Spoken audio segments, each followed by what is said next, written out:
la radio station.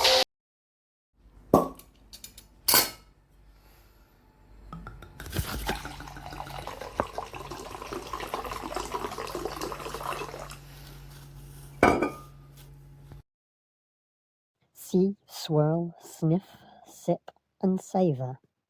Don't spit it. Think about the fruit level, the sweetness level, the body profile, and the finish. We're talking about wine here, and I tend to specifically be talking about red wine. But beer is actually the most popular drink in France. Per capita, meaning per person, France drinks 46 litres, Italy slightly more, Portugal 52 litres. I know you're thinking I couldn't do that in a month. It's a year in a year. That's wine, obviously, much more volume of beer. It's pretty much 50-50 with beer and wine, depending on who and where you ask. France, arguably the world's best wine country. The region that many would award that title, Burgundy, is lots of small parcel vignerons creating very artisanal, low-volume production. Quite small chateau production, really. Low volumes. That's what makes it expensive, and so partly people think of the best as expensive, but not necessarily the case. And this is where these more supermarket level recommendations come into play. Bordeaux, of course, you will have heard of. Not Pinot Noir here, like Burgundy. And much higher volumes, but no less cared for. The Jura area is I need to do more on the Jura. I need to sample more of Jura wine. It's not really known for its reds, though. It is highly regarded for whites. France made its first appellation law in 1905. They began to process separating wine regions by their geography and enshrining grape growing and winemaking traditions into law to prevent falsified wine. The appellation system forms part of the basis of French wine law and gives you the AOC label on the bottle. Okay, I have tried very few wines with product of Europe written on them or product of France, but when it comes down to the appellations, there's some deliberate confusions thrown up by the chateaus. So, Chateauneuf de Pape, for example, you'll all have heard of this one. There's one Chateauneuf de Pape, third way down France from the channel, La Manche, and there is the same Chateauneuf de Pape company in the bottom third of France. They make very similar looking bottles of wine, but very different product, quality and price. And while, of course, the bottles are clearly labelled of where they come from, you don't have to go into a detailed specification analysis to know what you're getting, but there is obvious bigging up and pricing up for reflected glory by the one or the other. Appellation law since 1905 has meant that you can't mix the one in the same bottle with the other, completely different regions. Regions change their reputation slowly. If you've got a chateau in the Ardèche, known for centuries, I'll suggest, for pretty dog rough wine, and you've gone to all the trouble of grubbing up all your ancient poor quality vines that were able to withstand the arduous climate changes, and you've planted more selectively bred plants and tended them for several years, skillfully timed and tended your pruning, and blended a fine product. You may quite rightly have gone to university to learn this. And you've cultivated a good product, but you can't hardly sell it for what it's worth in comparison to something else because the region has got such a bad reputation. So you buy plots of land in a more salubrious wine reputation area like Côte de Rhône, fairly nearby. And of that hectareage that you can buy, you can get rights to plant a very small area of that in grapes. You choose your spot on that land very well. So I'm trying to caramelize these different wines that you can't mix. One of a quality regarded appellation and one of much more questionable. Under your same chateau name, you'll have a low volume production that you can tout around the spit brigade and gain respectability. The higher volume Ardèche wine might then get some attention by association. You're putting yourself up as the person with the skill and the knowledge, and no small amount of entrepreneurship. as a person to be followed for the secrets that they keep. Even on a chateau tour, the vignerons don't really give away their secrets, but they sort of like to make you think that they have to make you feel like you're in their club. There's an ancient Greek slipway between the Rhone River and the Loire. The parallel slipway across a fairly thin stretch of land north of the Elbe that the Greeks really created to avoid the then Arab Moorish domination of what are now called the Straits of Gibraltar, the entrance to the Mediterranean. For Baltic trade, Vikings liked wine. The oldest known winery was discovered in the Irene cave in Beots Dzur in Armenia. It's 4100 BC. The site contained wine presses, fermentation vats, jars and cups. Thank you, Armenia. I believe they used to sink amphorae into the ground so that the ground had a constant temperature for the fermentation process. And I believe there are several organic producers that still use that same ancient method. Not so much in France. Chateau de Julien from the year 1000 touts themselves as the first winery firmly established in France. But vines will have been grown in France long before that. Getting into the realms of history isn't history unless it's found written down. The Vikings were across over the Atlantic, well down past New York, picking longboats full of grapes from wild vines with Native Americans traded help, and off back to Greenland and Iceland in turn. Or were they? Depends if your Golden Crescent view of world history is all you're allowed. But I digress. The 6 Bordeaux varieties include Cabernet Sauvignon, Merlot, Cabernet Franc, particularly a Loire grape, that one, and one of the first and oldest, Petit Verdot, Malbec, and occasionally Carmenère.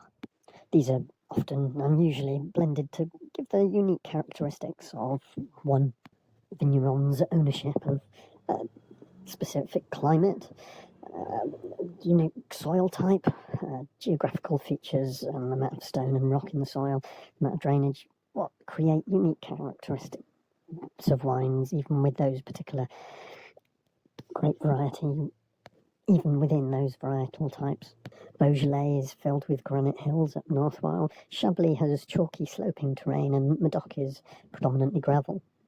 Bordeaux, Burgundy, Languedoc, Champagne, the Loire Valley, Alsace, Rhône, Provence and Corsica. I would perhaps put in that order for the price-quality evaluations that I do for myself pretty much, but lifting out Champagne and Alsace because they're white. I only tend to do red. So, Bordeaux, Burgundy, Loire.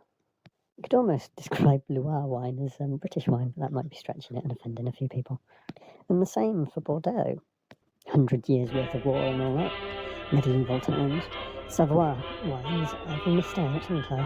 How traitorous of me.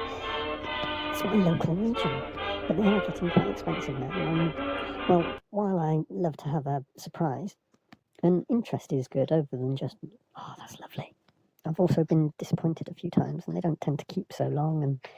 But Savoie wines, find out for yourself. You make your own judgment. Have a couple of glasses. The French have been urged to cut down on their alcohol consumption to just a couple of glasses. But they do lag behind Estonia, Lithuania and the Czech Republic. In Savoie, Marc and other very high spirit content alcohols have been used as a medicine and a painkiller for centuries until outlawed a century ago. Try the local firewater while you're there. I'm not putting Genepi in that bracket. It should be considered a quality aperitif, like the more famous one produced in the mountain range, from the mountain range between Chambly and Grenoble. Monastery is often responsible for this stuff. Winemaking in France does get reliably traced back to the 6th century BC for this reason. La radio station, il est 11 heures.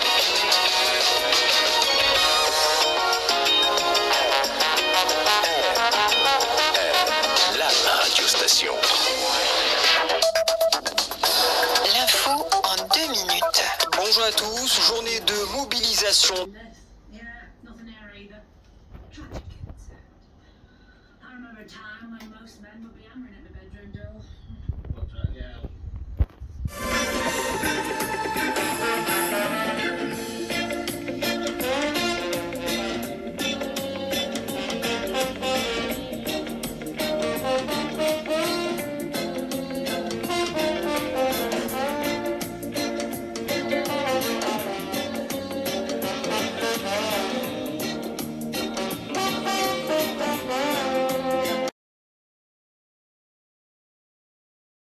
There's only about 54 acres of Gringet. You'd spell it if you want to look it up. Gringet grape variety in the AZ commune in Savoy to some. There will have been experimentation of what works where, and many varied grape varieties will kind of extinct essentially. Village to village, commune to commune, cross-pollination, more natural selection types for particular terroir. Perhaps one of the first casualties of early commercialism and globalisation. I'm sure monasteries would have traded their best cuttings with their brothers and fashioned dictates ordained from their superiors. But we might be living through impoverishing times despite global increased production in China getting in there. The Gringet grape of Savoy would just be classified as a common grape, which there be many.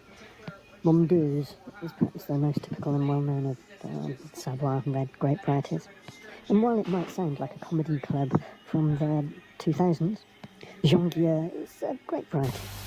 Jacquier, she sounds fun, doesn't she? Chignon Bergeron, a variety Chignon, one of the better areas. Jonglieu, Bersan, Gamay, Pinot Noir, Cabernet Franc, of course, one of the originals, Merlot, Cabernet Sauvignon, Pinot Noir. It is almost a neighbour region to Bourgogne, but Jura and Côte de Rhône as neighbours, you would think there were still possibilities in Savoy wine, but an extreme mountainous environment. Grapes are still planted on southerly slopes, though because of the questionable quality sometimes diseases, they tend to be grubbed up these days. There's still one clinging to the side of my house and at the bottom of the road. Pardon me, I'm obsessing a bit there. I need some inspiration. That's better.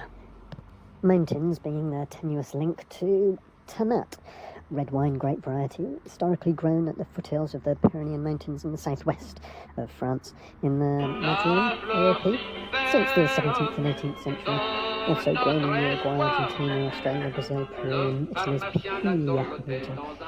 That's a blending variety. Madeiran expresses itself very different as a Tannat grape to what you get from Uruguay. Lighter in body and lower in tannins.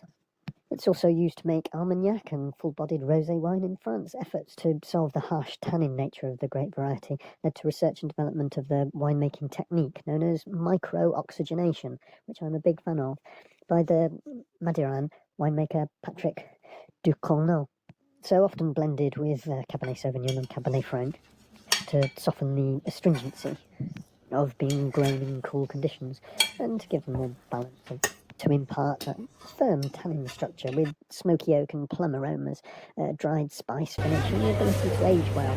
French kings accepted Madeiran wines as payment for taxes. Madeiran appellation laws mandate that cannot be blended with Cabernet Sauvignon or Cabernet Franc, but producers have recently begun receiving notable press for their 100% Tannat Madeiran wine. The Basque Irreverant can be a little like port. Now, prepare yourself. Pinot Meunier.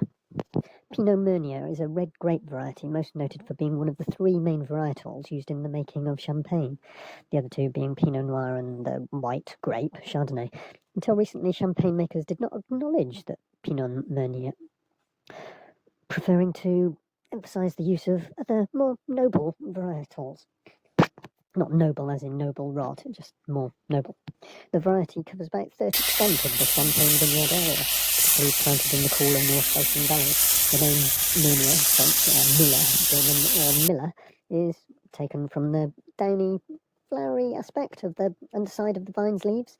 In the early 1990s, research conducted by geneticists has started revealing common heritages between grape varieties.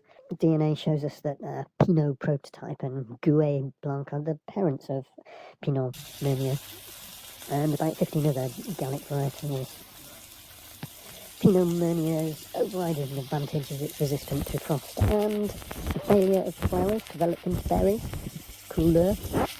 It buds and flowers late and ripens early, also an advantage in cold growing areas well suited to chalky clay or loamy soils. It's susceptible to rot due to the compact nature of its bunches. The berries are deep blue and oval and high fruit acidity, moderately high in alcohol and low in tannin, and full of sweet fruit flavour. Fruitiness and subtle detail to the cuvee of a champagne. If you notice that as you're quaffing, that'll be this grape variety. It doesn't age well, but yields bright, fresh, fruity, light red and rosé, crisp acidity and slightly smoky character when produced as a still wine. Australia, Germany, Austria, Switzerland and the Loire Valley, and also Alsace and across Eastern Europe and New Zealand. It has travelled. Petit Verdot is a red grape varietal. Origins are still not completely known, though its recent history is in Bordeaux in southern France. It's one of the 6 approved grapes for making red wine in the Bordeaux region. Petit Verdot is thought to have been in the Medoc wine area well before Cabernet Sauvignon and probably more widely grown. Now Petit Verdot is least grown of the Bordeaux red-white grape varieties. Typically used, you would add spice in your cooking, because a little goes a long way. Petit Verdot will often be blended as little as 1 to 5% of the total wine in order to take advantage of some of its most dominant characteristics. Petit Verdot has a deep purple colour and a strong tannin structure, so used to impart these features to the final wine to which it's blended. Because Petit Verdot tends to ripen late in the growing season and is often lost to rains during harvest time, it's following another red variety of Carmenère. It does ripen when added in small amounts. It does add excellent complementary tannin, colour and flavour to other red varietals in the blend. It has attracted attention among winemakers in the New World, where it ripens more reliably and has been made into single varietal wines. Planted in suitable climes and properly cultivated, the fruit develops a relatively small winged clusters, loosely filled with round dark to black, relatively thick-skinned berries. Petit Verdot's reluctant cooperation with the vineyard is likely why it is not more prevalent. The aroma of Petit Verdot includes cigar box, smoke, leather and earthy tones, in addition to violet and leather. Petit Verdot flavours can include peppers, spices, smoke and herbs. It's not recommended for those who enjoy a fruit-driven wine, plus long aging in oak barrels can also fade its fruit flavours.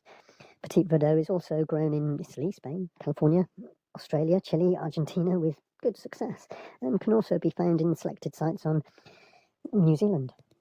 But it's beautiful, really, how these potentially extinct varieties in the terroir of France are given new leases of life in far-flung empires. I know we want to move on to Cabernet Franc and Cabernet Sauvignon, Gamay, Malbec red wine, and the ubiquitous Merlot grape variety, and the other difficult variety Pinot Noir, and of course Syrah or Shiraz, depending on whether it's a tomato or a tomato for you, geographically.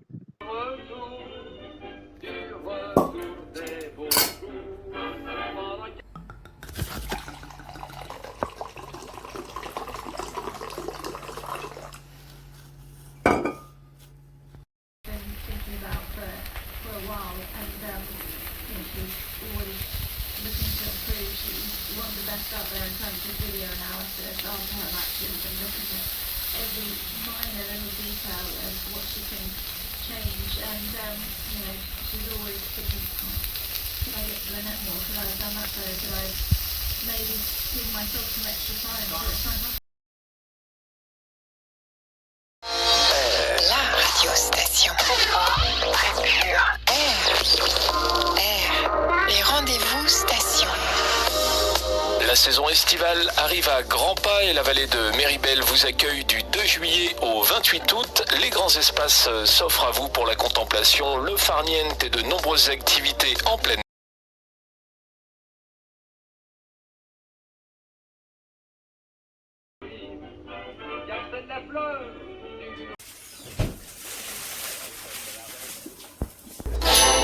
Strawberries, cherries, and an angel's kiss in spring. My summer wine is really made from all these things.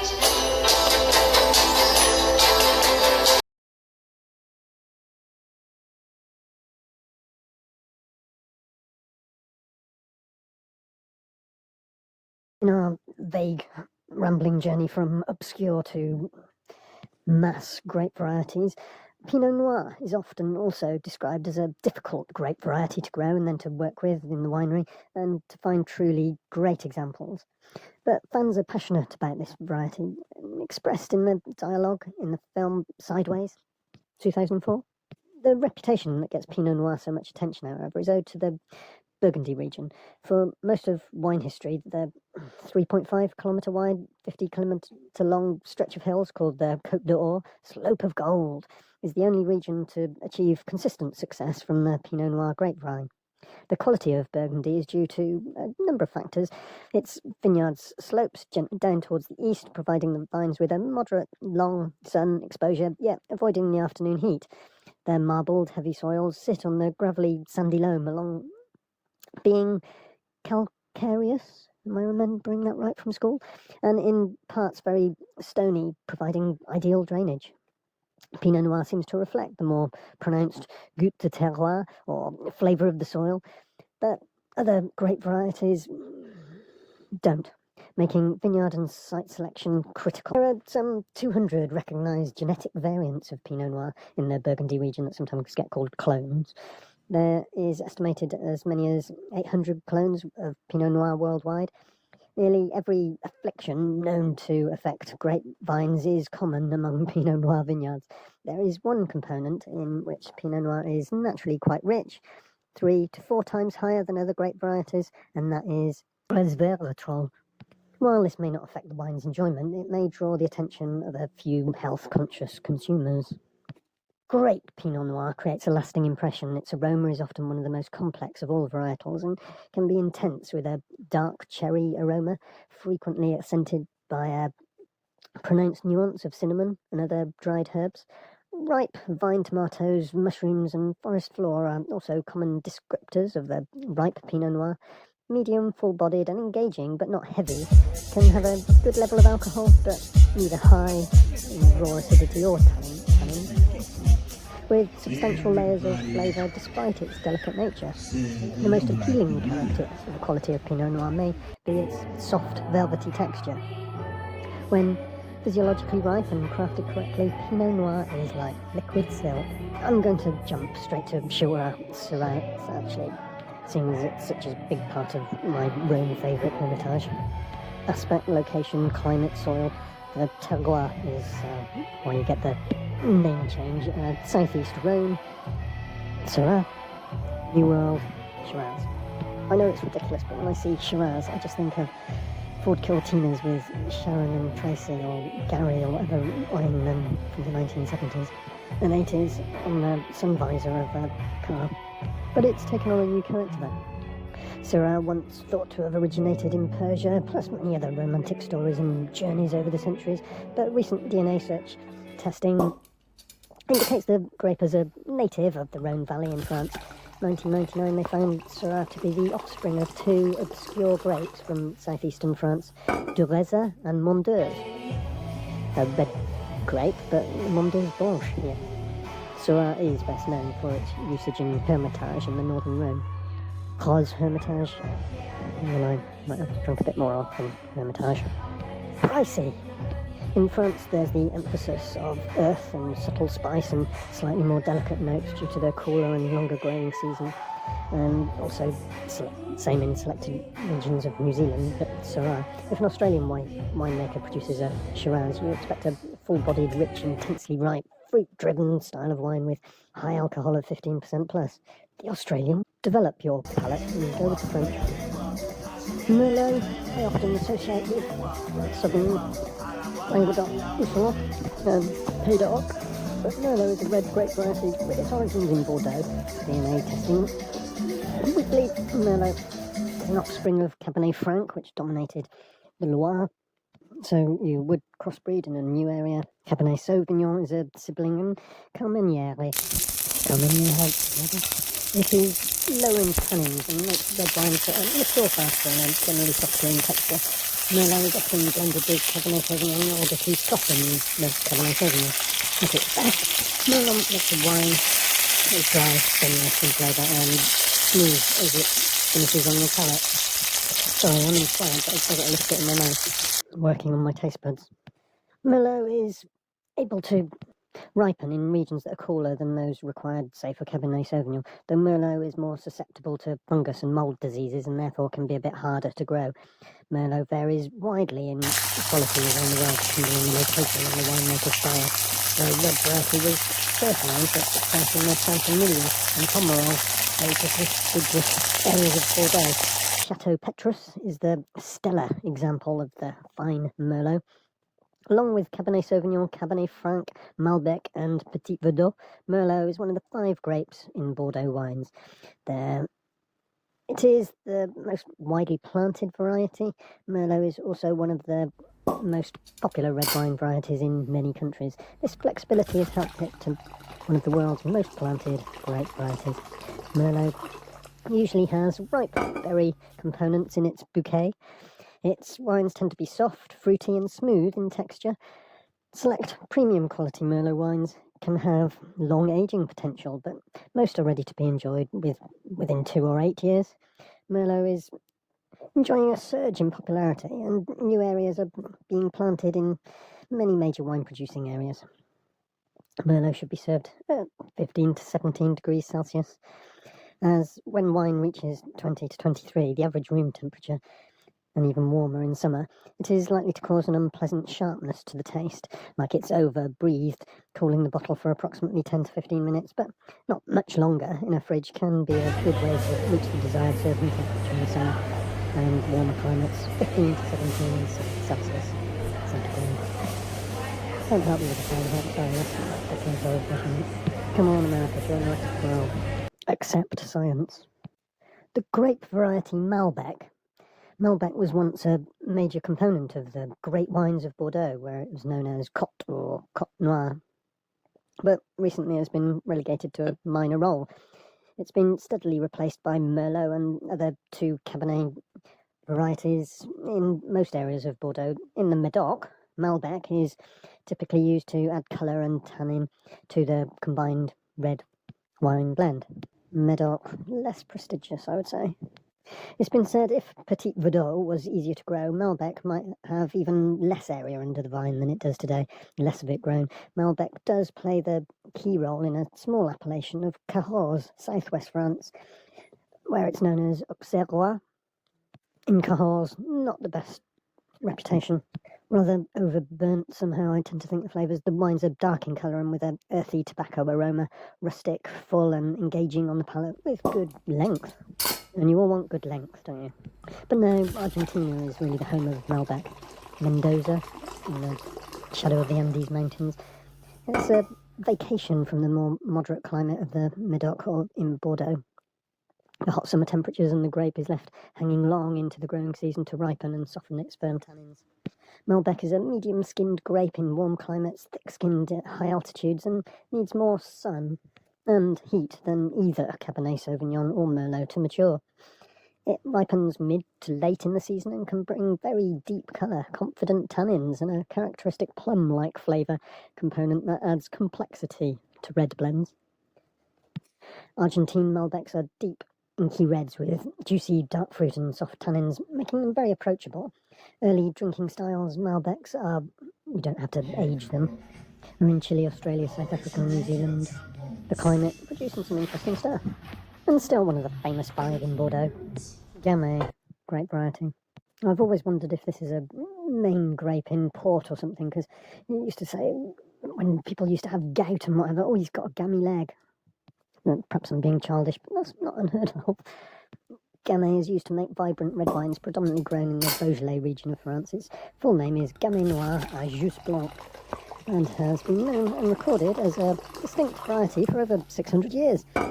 Often referred to as Gamay Noir, grape is thought to have appeared first around 1360s in the village of Gamay, you see, south of Beaune, in Bourgogne, Burgundy. The variety brought relief to the grape growers of the region following the decline after the Black Death. Gamay ripened 2 weeks earlier than the demanding Pinot Noir and is less difficult to grow for the produced Black Death. It also crops at large levels, producing a more fruit-driven style of wine. DNA analysis has shown the genetic parents of Gamay are Pinot Noir and Gouais Blanc. I know I'm not really looking at white grapes here, but Gouais Blanc is a fairly obscure one again, including people in specific villages, but more of a natural selection by isolation, because people didn't travel much, did they? 1395, the Duke of Burgundy, known as Philip the Bold, ordered Gamay vines to be torn out and banned the grape variety from being planted in the vineyards of Burgundy, so as not to compete with his favoured Pinot Noir. Although this decree nearly eradicated Gamay altogether, it found a new home in Beaujolais, further north. Gamay is quite a vigorous, well, very vigorous vine, though with very shallow roots in the region's alkaline soils. Results in vine stress, along with relatively high level of natural acidity. The grape's acidity can be softened through carbonic maceration in the viticulture process, a process that also given the wine riper aromas and flavours, something described as cranberries and pomegranate, perhaps. Gamay wines are typically light, medium-bodied, with bright red fruit characters.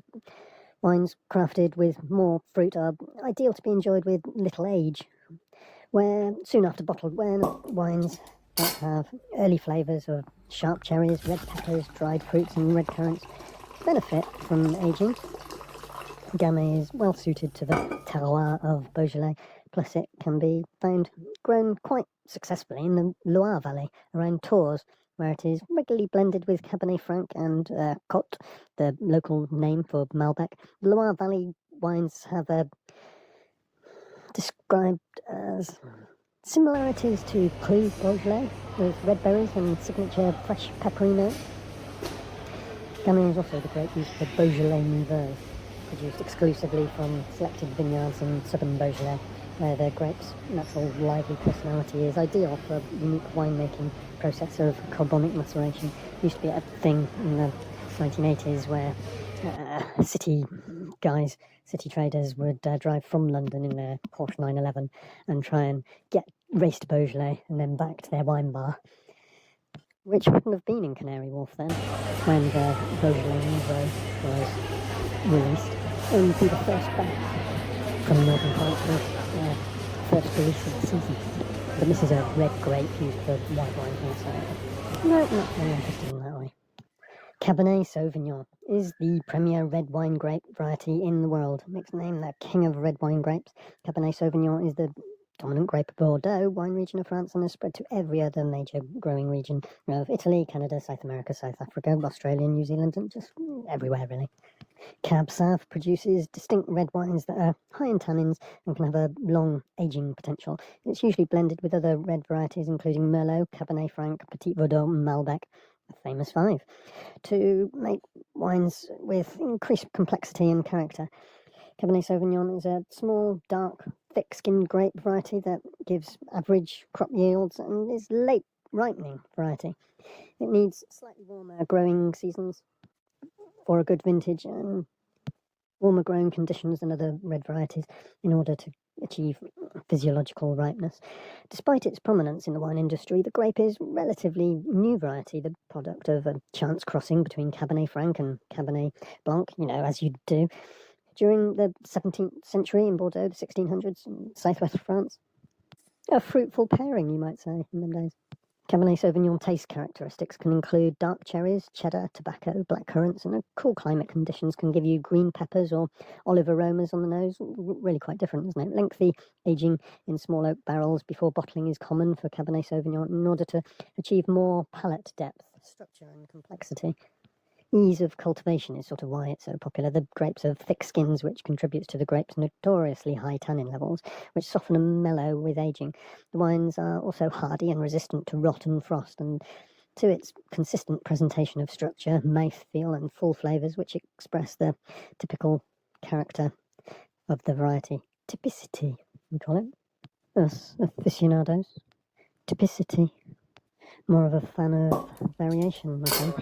But from one label, you do want the wines to be fairly typical between. But then you do want to taste different vintages, but it can be a bit distracting if you're expecting one thing and getting another when you pop the cork. Ease out the cork. Well, whichever you prefer. Familiarity and ease of pronunciation. Cabernet or Cab Sav. Do you think that's partly why enthusiasts over the world have gone for it? Bit daft, but probably true. But some of the finest are crafted with Cabernet Sauvignon. Cabernet Franc, the granddaddy of them all. I might be overstating that. It's one of the most widely planted red grape varieties of the world, and in the Loire Valley, even more so, though it has dwindled after phylloxera. Plantings of Cabernet Franc can be found across Europe, the New World, and China. In many wine regions, it's planted as a component of the Bordeaux style blend, playing a supportive role to Cabernet Sauvignon and Merlot. In parts of northeast Italy and right bank regions of Bordeaux, Cabernet Franc plays a more prominent role in blends and is made a single variant. Cabernet Franc is lower tannin levels than Cabernet Sauvignon, can make a bright red wine with contributing finesse and a peppery aroma to blends with more robust grape varietals. Depending on growing conditions and style of wine, additional aromas can include tobacco, blueberry, raspberry, cassis, and sometimes even violets. Cabernet Franc is believed to have been established in the Libournaise region of southwest France sometime in the 1600s, 17th century. In 1997, DNA research showed that Cabernet Franc crossed with Sauvignon Blanc to produce Cabernet Sauvignon. Cabernet Franc is quite similar to Cabernet Sauvignon, but it buds and ripens at least a week earlier. The trait allows the vine to thrive in slightly cooler climates than Cabernet Sauvignon. In Bordeaux, plantings of Cabernet Franc are treated as an insurance policy against inclement weather close to harvest that may negatively affect Cabernet Sauvignon vines. Its early budding does pose a viticultural hazard of coulure early in the growing season. Really annoying coulure. The vine is vigorous and upright. The berries are quite small and blue-black in colour with fairly thin skins. Cabernet Franc grapevine is more prone to mutation than Cabernet Sauvignon, though less so than Pinot Noir. Cabernet Franc can adapt to a wide variety of soil types, but seems to thrive in sandy, chalky soils, producing heavier, more full-bodied styles of wine. The grape is highly yield sensitive, with overcropping producing wines with more green vegetative notes. More recently, producers have been selling Cabernet Franc as a single variety with significant success. I find it works quite well in the summer as a chilled red wine.